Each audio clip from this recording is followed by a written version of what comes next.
हमने रोज़ाना की बुनियाद पर ये सुना तो है कि सेफ सिटी अथॉरिटी की जानिब से गाड़ियों को पिन पॉइंट किया जाता है और ट्रैफिक वार्डन्स की जानिब से ई चलान वसूली की जाती है।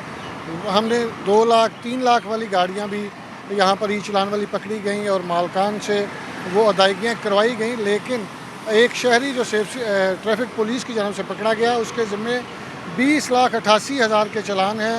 उसके नाम पर रजिस्टर्ड गाड़ियों और रिक्शों की बात की जाए तो वो 400 से ज़ायद हैं और 1500 से ज़ायद उसके ई चलान है। इसी हवाले से हम बात करेंगे सिटी लाहौर से। सर बताइएगा, इतना बड़ा डिफ़ाल्टर आपने पकड़ा तो ये किस तरह चीज़ें पॉइंट आउट हो रही हैं और आप इसको देख नहीं रहे कि इतने बड़े पैमाने पर गाड़ियाँ एक बंदे के नाम पर रजिस्टर्ड हैं?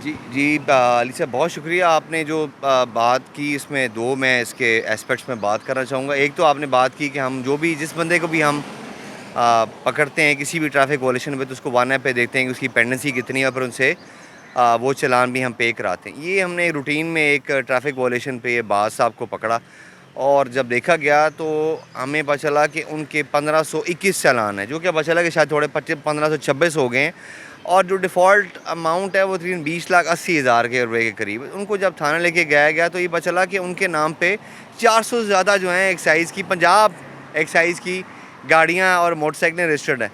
तो ये एक क्वेश्चन है जो कि देखना चाहिए अथॉरिटीज़ को कि आया कि जिस तरह कदम है कि आप 6 से ज़्यादा सिमें नहीं रख सकते, तो इस तरह एक बंदा इतनी प्रॉपर्टीज़ अपने नाम पे कैसे कर सकता है।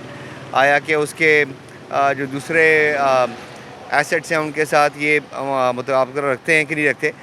तो ये एक हमने कैंपेन शुरू की हुई है। हमारे जितने भी ट्रैफिक वार्डन्स हैं, चलाने के ऑफिसर जो फील्ड में हैं, तकरीबन रोज़ाना की बुनियाद पे 1000, 1100, 1200 होते हैं। तो वो ई चलान्स की रिकवरी पे भी हैं, मामूर हैं, और जो उनको ट्रैफिक वायलेशन नज़र आती है उन पर चालान भी करते हैं। और हमारा जो टोटल क्वांटा ऑफ इन्फोर्समेंट है उसका तकरीबन 30 से 33%, 35% तक वो ई चलान्स की रिकवरी होती है।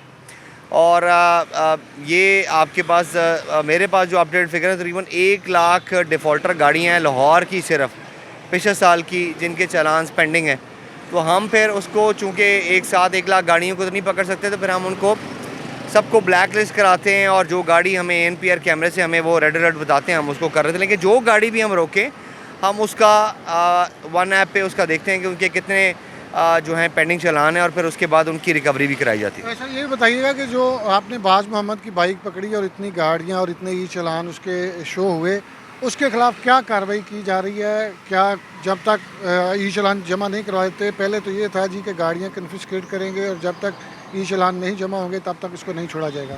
देखिए जी, ये तो बड़ा सिंपल है। इसके अंदर प्रोविजंस हैं कि आप किसी बंदे की भी अगर वो गवर्नमेंट का डिफ़ॉल्ट करता है तो उसकी प्रॉपर्टी अटैच कर सकती है। अटैचमेंट के बाद वो ऑक्शन हो सकती है। लेकिन ये इसकी मोटरसाइकिल, इसकी कीमत तो 20 लाख नहीं होगी। तो इनको ज़ाहिर बात है कि इनको अभी तो हमने इनके ख़िलाफ़ पर्चा नहीं किया, अभी तो इनके ख़िलाफ़ वो चालान ही हैं जो इनके ऊपर है। और इनकी जो मोटर बाइक जो प्रॉपर्टी है वो हमने कस्टडी में रखी हुई है और इनके CNIC के ऊपर जितनी भी गाड़ियाँ हैं इनको हम ब्लैक लिस्ट कर देंगे। जहाँ भी ये गाड़ियाँ कहीं भी निकलेंगी तो इनको रोक लिया जाएगा और इनको मजबूर किया जाएगा कि ये जो गवर्नमेंट की तरफ इनकी लायबिलिटी है इसको क्लियर किया जाए इसका। नहीं, जैसा कि आपने सुना, हमें सिटी लाहौर बता रहे थे कि बाज मोहम्मद के नाम पे जितनी भी गाड़ियां हैं इनको ब्लैक लिस्ट किया जाएगा ताकि ई चलान की वसूली की जा सके। लेकिन ये एक सवालिया निशान है कि एक शहरी के नाम पर 421 गाड़ियाँ, मोटरसाइकिल और रिक्शे रजिस्टर्ड हैं और इसके साथ साथ 20,80,000 से ज़ायद की अमाउंट जो है वो इसके ज़िम्मे ई चलान की मद में वाजिबुल अदा है।